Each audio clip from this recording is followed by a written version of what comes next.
Alors, nous avons souvent parlé de la maltraitance faite aux femmes dans les foyers. On a souvent parlé de la maltraitance qu'on peut faire sur les enfants, sur les hommes. Mais aujourd'hui, on va parler de la maltraitance sur nos parents. Le titre du sermon de ce matin, c'est « Honore ton père et ta mère ». Alors, pour la petite historiette, un enfant chrétien, un homme, un garçon, dit à ses parents, à son père et à sa mère, qu'il ne peut pas prendre soin de son père et de sa mère âgée parce qu'il va falloir qu'il donne son argent à l'église.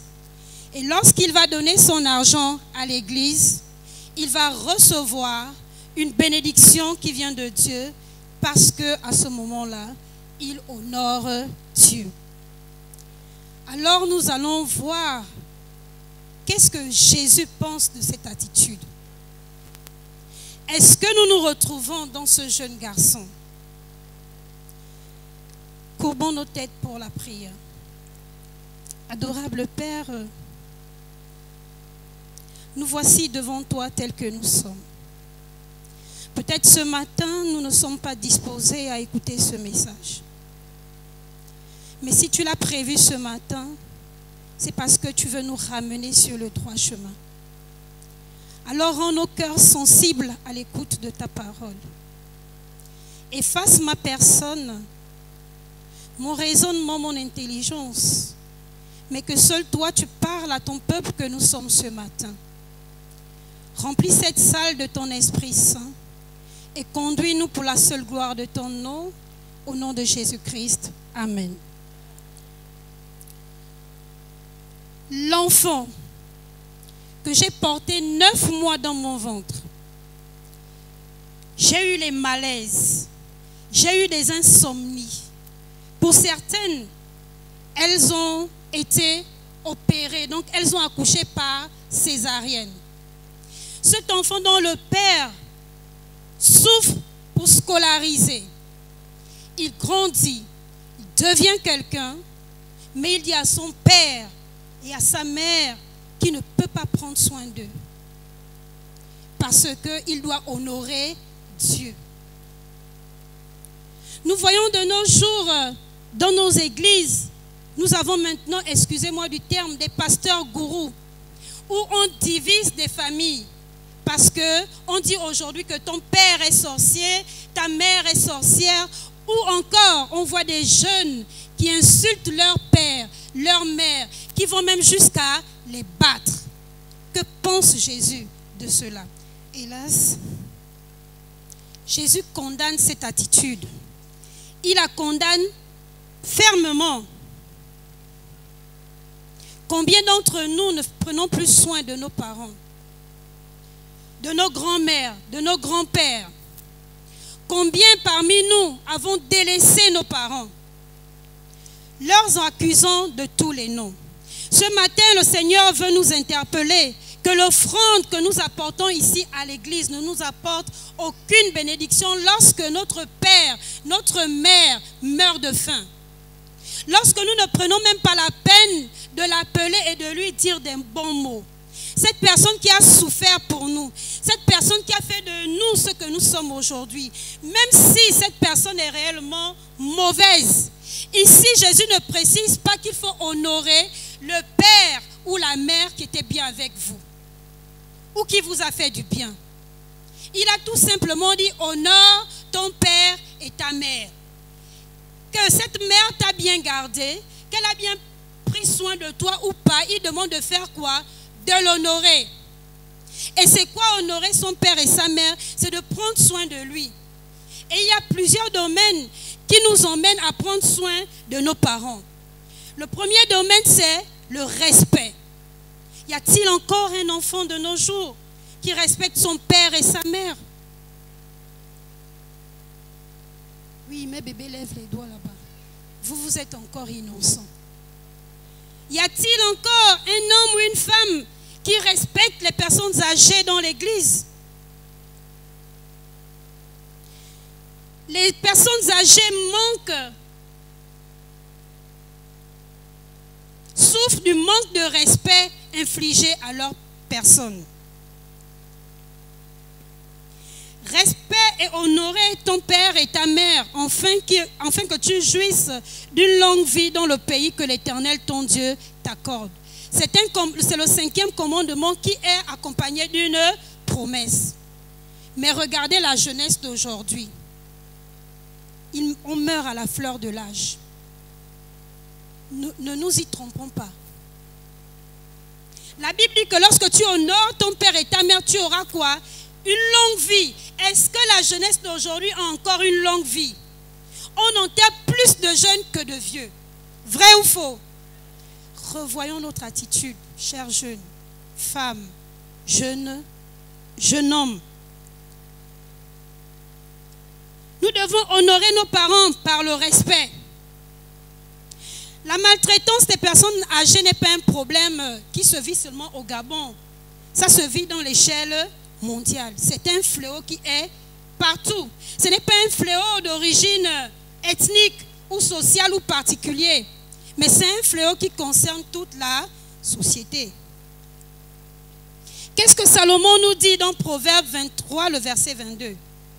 Écoute ton père qui t'a donné la vie et ne méprise pas ta mère lorsqu'elle est devenue âgée.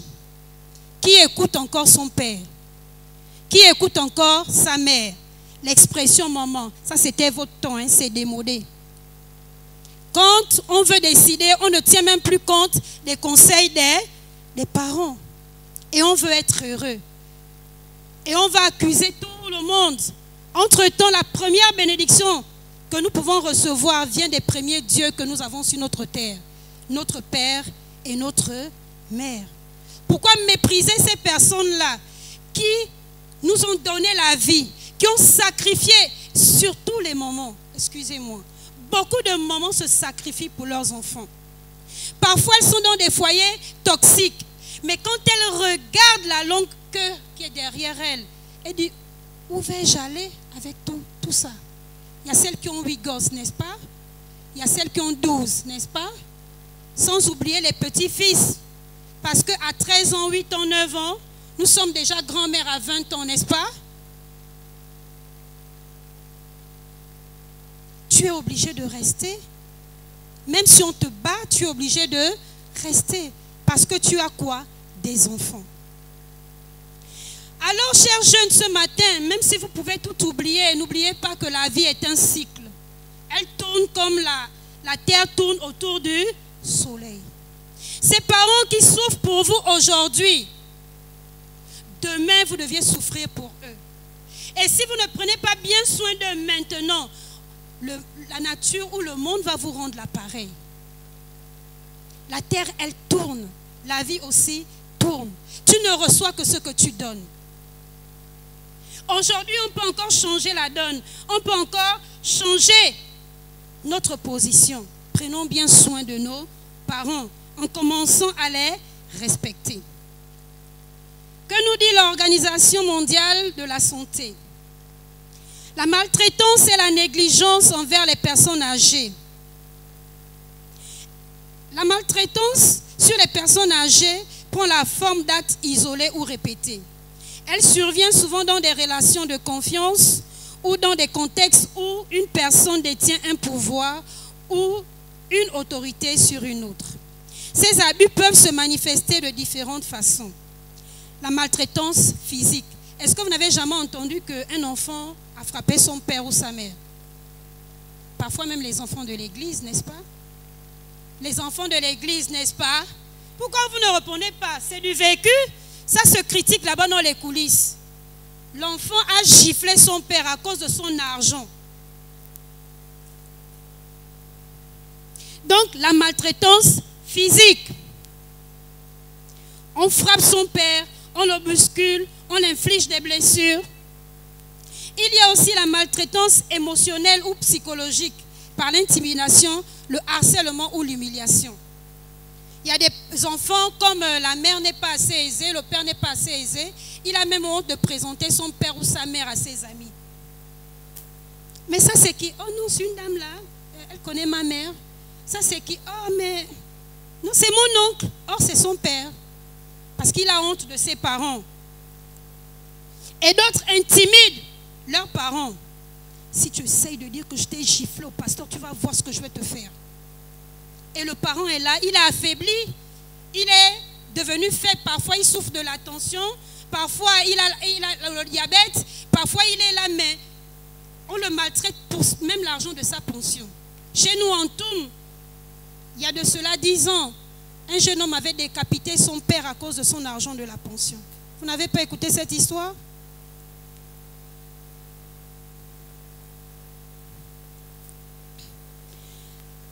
Les maltraitances verbaux, telles que les insultes, les moqueries ou les propos dévalorisants.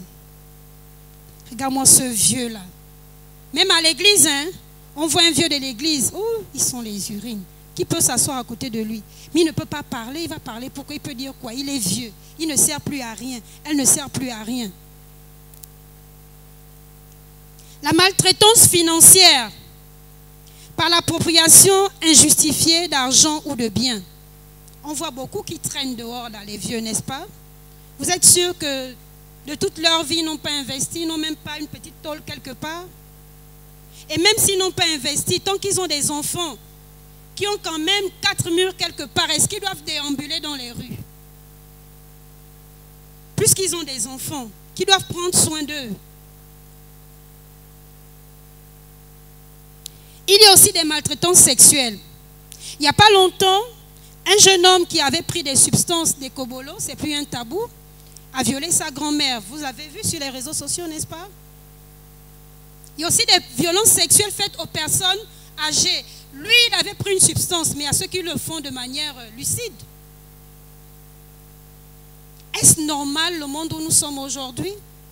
Devons-nous, en tant qu'Église, en tant que famille, continuer à voir ces attitudes ou à vivre ces attitudes et garder le silence? Il y a aussi les maltraitances spirituelles en manipulant les croyants religieux ou en empêchant la pratique de la foi. Nous avons des vieux qui ne viennent plus à l'église. C'est vrai que beaucoup de visages ne me sont pas familiers. Il y a Papa Jean-Pierre. Est-ce que l'église s'est organisée à aller voir Papa Jean-Pierre?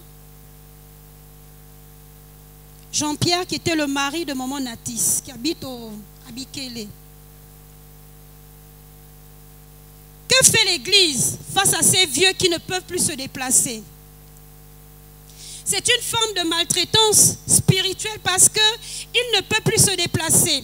Il n'a pas de moyens. Ses enfants ne sont pas chrétiens. Qui le visitent? Il y a beaucoup de vieux qui ne viennent plus à l'église, qui s'intéressent à ces vieillards, qui n'ont pas de parents ou d'enfants dans l'église. Est-ce qu'on va leur remettre la Sainte Seine? Est-ce qu'on va discuter avec eux de la nouvelle brochure que nous sommes en train d'étudier? Mais nous partons tous les jours évangéliser pendant qu'il y a des vieux dans l'église qui sont assis chez eux, délaissés par leurs parents et délaissés par l'église. Et on dit on aime Jésus. On est ici tous les sabbats, on chante les cantiques, on reste à parler de tout et de rien. Mais ces vieux-là sont seuls chez eux. Ils n'ont personne avec qui chanter avec eux le cantique. Mais on dit nous sommes enfants de Dieu. Nous voyons aussi que nous négligeons. La négligence est une forme de maltraitance. Combien de fois appelez-vous votre père? Combien de fois appelez-vous votre mère, votre tante, votre oncle? Combien de fois appelez-vous cette ancienne maman mi-femme? Peut-être la distance vous sépare, mais aujourd'hui, la technologie a créé des téléphones, n'est-ce pas? Est-ce que vous pensez à ce bonheur lorsque maman Germaine Assoumou va recevoir un coup de fil venant de vous? Elle est loin de Bitam, n'est-ce pas? Mais si une jeune fille ou une maman ou un frère de la jeunesse l'appelle, ne serait-elle pas heureuse? Elle serait heureuse. De nombreuses personnes âgées sont malheureusement victimes de plusieurs formes de maltraitance et de négligence à la fois, ce qui aggrave leur souffrance et leur isolement. On les isole et ils souffrent. On ne se rend pas compte que parfois ils sont avec nous, mais ils sont en train de souffrir. Pourtant, ils sont là avec nous. lorsque j'étais un peu plus jeune à l'église de Patmos, le responsable JA qu'on avait organisait des rencontres où à l'église on allait prendre soin des vieilles personnes. Est-ce que ce genre d'activité existe encore dans nos églises? On allait faire le ménage dans les maisons des personnes âgées. Combien de maisons avez-vous visité au cours de cette semaine? Combien de bidons d'eau avons-nous puisé pour les personnes âgées? Combien de maisons de ces personnes nous connaissons pour commencer? Qui connaît même la maison seulement d'un vieux qui ne peut plus marcher, qui ne vient plus à l'église?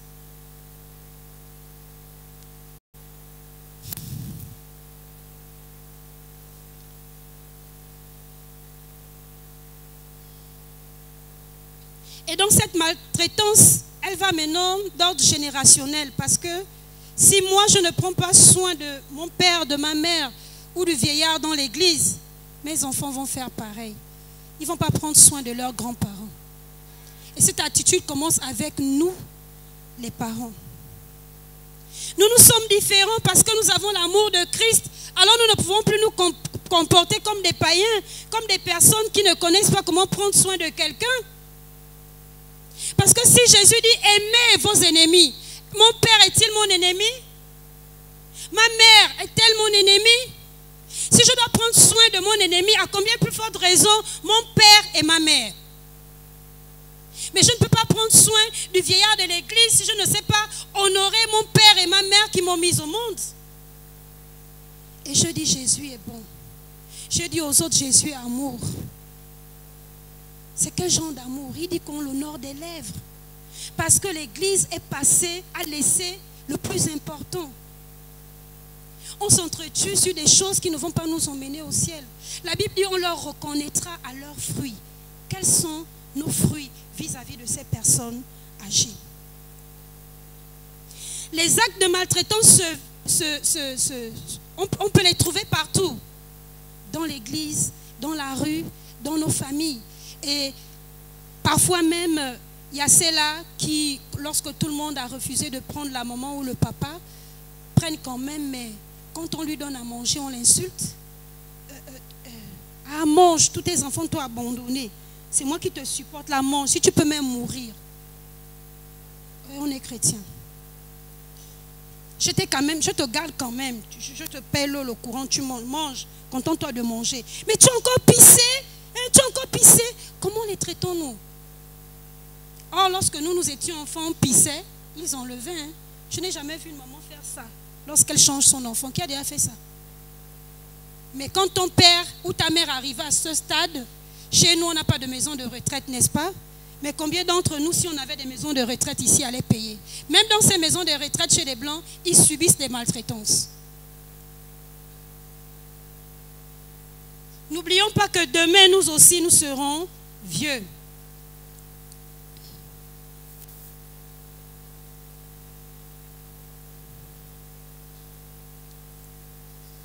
Jésus a déclaré que les pharisiens avaient annulé la parole de Dieu au profit des traditions. Quelles sont les traditions que nous pratiquons sur le dos de la religion?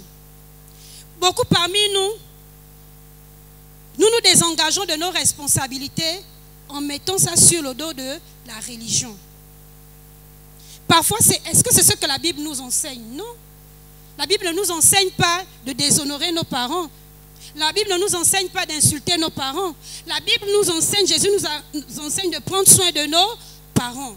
Mais nous, on trouve l'excuse sur quoi? La Bible. Et on va gagner les cœurs de ces parents-là comment? On a vu des jeunes manquer de respect à leurs parents parce qu'ils ont accepté la foi adventiste. Est-ce que le fait d'accepter la foi adventiste voudrait dire que je dois manquer de respect à mes parents? Je ne dois plus les respecter parce que je suis devenu chrétien adventiste. C'est pas ce que la Bible enseigne. Ça, c'est des lois et des traditions humaines que nous-mêmes nous formatons à notre convenance dans notre cerveau. Ça n'a rien à voir avec ce que Jésus nous enseigne aujourd'hui ou ce que Jésus nous enseigne depuis. Revoyons notre attitude.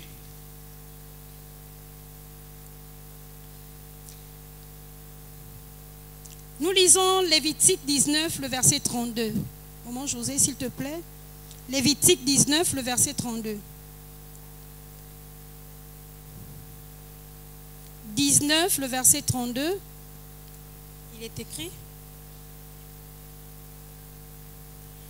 tu te lèveras devant les cheveux blancs et tu honoreras la personne du vieillard. Tu craindras ton Dieu. Je suis l'Éternel. Amen. Amen. Lève-toi devant les personnes âgées. Fais preuve de respect envers elles et crains ton Dieu. Je suis l'Éternel. J'aimerais poser une question simple. Dieu, qui l'a déjà vu? Qui a déjà vraiment vu Dieu? Comment pouvons-nous craindre Dieu si on déshonore les parents que nous avons physiquement devant nous? Vous êtes sûr qu'on craint réellement Dieu? Comment pouvons-nous aimer Dieu si le parent qui est à côté de nous, on ne l'aime pas? Ou le frère, ou la soeur, ou le grand-père, ou la grand-mère. Aujourd'hui, de nos jours, tous les vieux deviennent des sorciers. Vrai ou faux?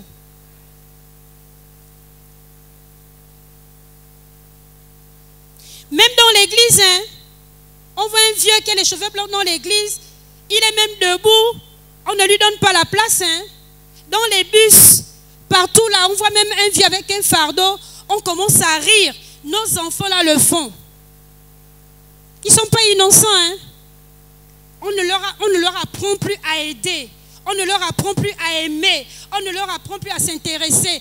Tout ce que c'est-à-dire que parfois même quand ils regardent des dessins, je ne sais pas s'ils en tirent le bon côté, la morale. Parce que quand j'ai besoin d'un peu de paix, j'allume l'écran de télévision et les petits-fils restent devant la télé, n'est-ce pas, maman Amélie? Toi, tu prépares le manioc derrière, n'est-ce pas? Bon, la vigile matinale fait combien de minutes?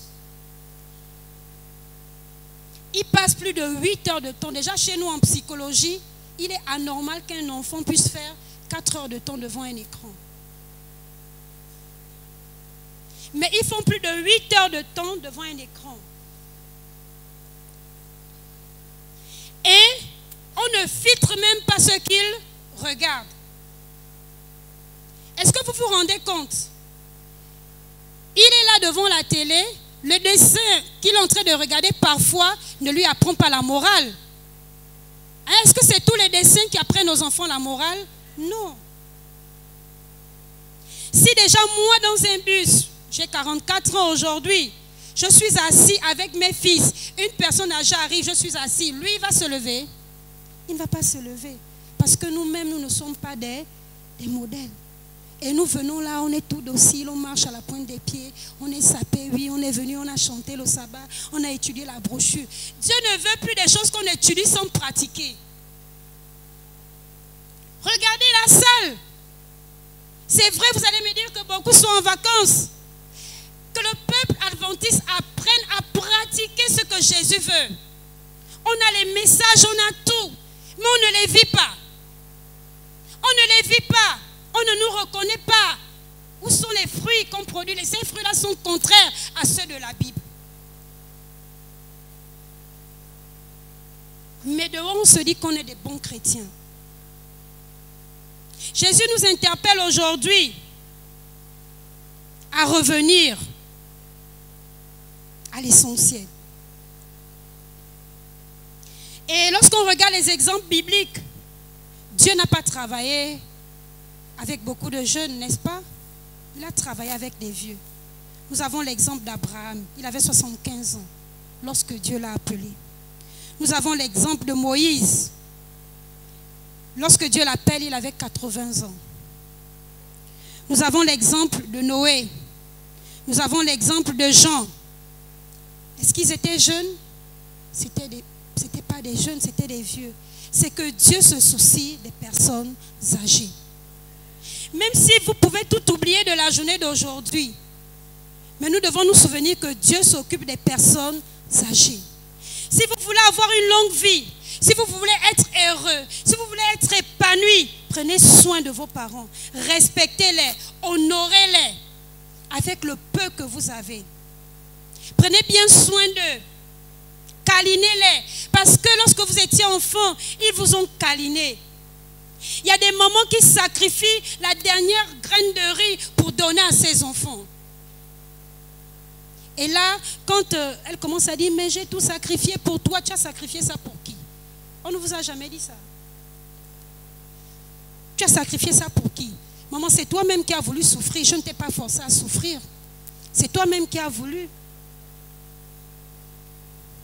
S'il vous plaît, chers jeunes, il ne faudrait pas que lorsque nous serons devant le Christ, il nous dise, je ne vous ai point connu. Dieu veille sur les personnes âgées et leur témoigne du respect. Si Jésus témoigne du respect aux personnes âgées, qui sommes-nous? Qui sommes-nous pour ne pas les respecter? Qui sommes-nous pour ne pas les honorer? Si vous avez votre père, votre oncle, votre tante, le frère de l'église qui est vieux là, que vous n'avez pas appelé depuis, au sorti d'ici, il faut l'appeler. Même s'il est sorcier, il faut l'appeler. Même s'il vous a fait du tort, il faut l'appeler. Parce que la Bible, le Seigneur nous enseigne aujourd'hui de les honorer. Peu importe ce qu'ils sont. Jésus savait que Judas devait le trahir. Il ne l'a pas diminué. Il ne l'a pas humilié. Il ne l'a pas rabaissé. Il ne l'a pas rejeté. Il lui a même dit, fais ce que tu as à faire et fais-le bien.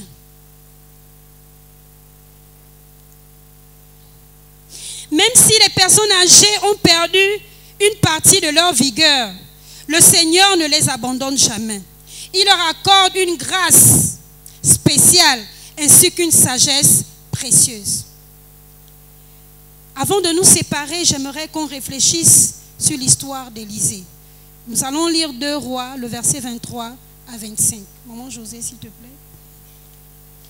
2 Rois, chapitre 2, le verset 23 à 25. 2 Rois, chapitre 2, verset 23 à 25. Au verset 25, il est écrit: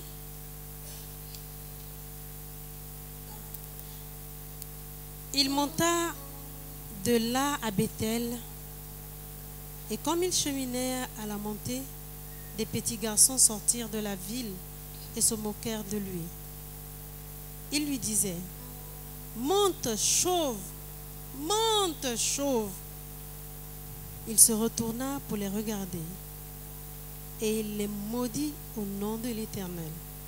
Alors 2 ours sortirent de la forêt et les déchirèrent 42 de ses enfants. De là, il alla sur la montagne de Carmel, d'où il retourna à Samarie. Amen. Amen. Allons-y réfléchir avec ces textes. Imaginez le cœur d'un vieillard à qui vous avez fait du tort, vous avez manqué de respect, vous êtes moqué de lui. Là, lui, il a maudit, n'est-ce pas? Dieu n'a-t-il pas exaucé? Dieu a exaucé. Mais parfois, nos parents ne nous maudissent pas, n'est-ce pas? Mais leur souffrance crie devant l'Éternel. Leur solitude, le rejet qu'on leur apporte, crie devant l'Éternel. Je voudrais dire qu'on doit bien réfléchir sur ces versets parce que parfois, ils n'ont pas besoin de nous maudire. Mais nos actions reviennent toujours vers nous-mêmes. Ne l'oublions pas. Nos actions reviennent toujours vers nous-mêmes. Est-ce que nous avons déjà élevé nos voix contre une personne âgée? Emportés par la colère, est-ce que nous avons déjà donné des paroles injurieuses à une personne âgée? Nous est-il arrivé de rester assis dans un bus sans céder notre place? Oublions-nous parfois de solliciter leur sagesse et leurs conseils? Ou bien pensons-nous qu'ils sont dépassés? Pensons-nous que leur façon de penser est démodée et qu'ils n'ont plus de place dans nos vies aujourd'hui ou dans le monde? Si un instant seulement nous avons eu ce genre de pensée, nous devons nous repentir. Que nous dit le psaume 71, le verset 9 et 18? Ne me rejette pas dans mon temps de la vieillesse. Ne m'abandonne pas lorsque mes forces déclinent. Même lorsque mes cheveux blanchiront et que les années auront passé. Ne m'abandonne pas, ô mon Dieu, jusqu'à ce que j'ai proclamé ta puissance aux générations à venir, ta force à tous ceux qui naîtront. Les vieux sont des grandes bibliothèques. Les vieilles personnes sont des personnes remplies de sagesse. Sont des personnes qui, au travers de leurs erreurs, veulent nous éviter le chaos. Si par le passé nous les avons offensés, le temps nous est accordé de nous repentir sincèrement et de revenir sur des meilleurs sentiments. Pour toutes les clameurs, pour toutes les humiliations, pour toutes les insultes et pour tous les rejets que nous avons pu occasionner dans leur vie, le temps nous est accordé de nous repentir. Que le Seigneur nous aide à nous repentir et que l'Église se lève pour former des jeunes gens prêts à aimer, prêts à honorer, prêts à soutenir. Est-ce que l'Église aujourd'hui s'engage à former des familles inébranlables qui sauront prendre soin de leurs parents, qui sauront prendre soin de ces vieux qui sont rejetés dans la société? Ne restons plus insensibles aux cris de leur cœur. Prenons soin d'eux. C'est vrai qu'il n'est pas difficile de prendre soin d'une personne âgée. J'ai mon... On dit quoi? Le grand-père, le père de ta belle-mère, on l'appelle comment? Beau-grand-père ou je ne sais pas. J'ai le frère du père de ma belle-mère. Dans quelques jours, il fête 100 ans. Il s'appelle Pépé Simon. Si vous n'avez pas de patience, vous ne pouvez pas. Il peut se lever un matin, il a fait pipi sur lui. Quand tu lui donnes la couche, il te dit c'est pas un bébé. Tu mets la laisse, il te dit c'est pas ça. Mais la manière dont la fille de son frère prend soin de lui, il a pu tenir jusqu'à 100 ans bientôt. L'amour peut aider ces personnes à vieillir. Et cet amour peut vous aider aussi à vieillir. Donner, c'est recevoir. N'oublions pas que nous aussi, demain, nous allons passer par là si Dieu nous accorde cette grâce de vieillir. Alors c'est maintenant que nous devons travailler pour demain. C'est maintenant que nous devons apprendre à nos enfants, à nos petits-enfants, à travailler pour quand ils seront demain. Ne laissez pas la société les éduquer. Ne laissez pas le monde leur montrer le contraire de ce que Jésus veut. Prenons soin de nos parents. Prenons soin de nos pasteurs en retraite. Prenons soin des veuves et des orphelins. Chère Église, même si leurs parents leur abandonnent, nous ne devons pas les abandonner. Il faudrait que le ministère de la famille, de la femme, puisse faire un recensement de toutes ces vieilles personnes qui sont encore en vie et aller à leur chevet. Ils ont besoin de nous. Ils ont besoin de Christ. Dieu nous appelle aujourd'hui encore à honorer nos parents et à témoigner du respect envers les personnes âgées. Que le Seigneur nous aide ce matin. Que tous ceux-là qui savent qu'au fond d'eux, un petit instant, ils ont eu ce moment d'égarement, de manque de respect, d'insulte, de frustration, de rejet envers une personne âgée quelconque, ou vous étiez dans un bus public, vous n'avez pas cédé votre place. Je vous prie de vous lever. Je vous prie de vous lever et de vous repentir devant l'Éternel. Et de lui demander de nous accorder cette grâce de pouvoir être des personnes qui honorent les personnes âgées. Afin que ces personnes soient dans la joie. Afin que ces personnes vous bénissent. Afin que cette personne, au travers de leur bénédiction dans vos vies, vos générations grandissent dans la joie, dans l'amour, dans la paix. Si un temps soit peu, vous avez maudit vos parents d'une manière quelconque, je vous prie de vous lever. Ne me regardez pas moi qui fais cet appel ce matin. parce que je ne suis pas différent de vous. J'ai commis aussi des erreurs. Mais le Seigneur ce matin veut guérir nos blessures. Le Seigneur ce matin veut nous pardonner. Il veut redonner un autre sens à notre vie en prenant soin des personnes âgées.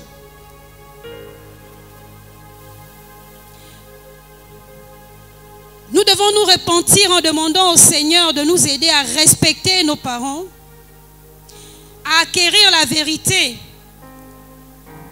Apprenez l'amour plutôt que l'argent. Apprenez la présence plutôt que la solitude, l'instruction et la compréhension. Rédempteur adorable sur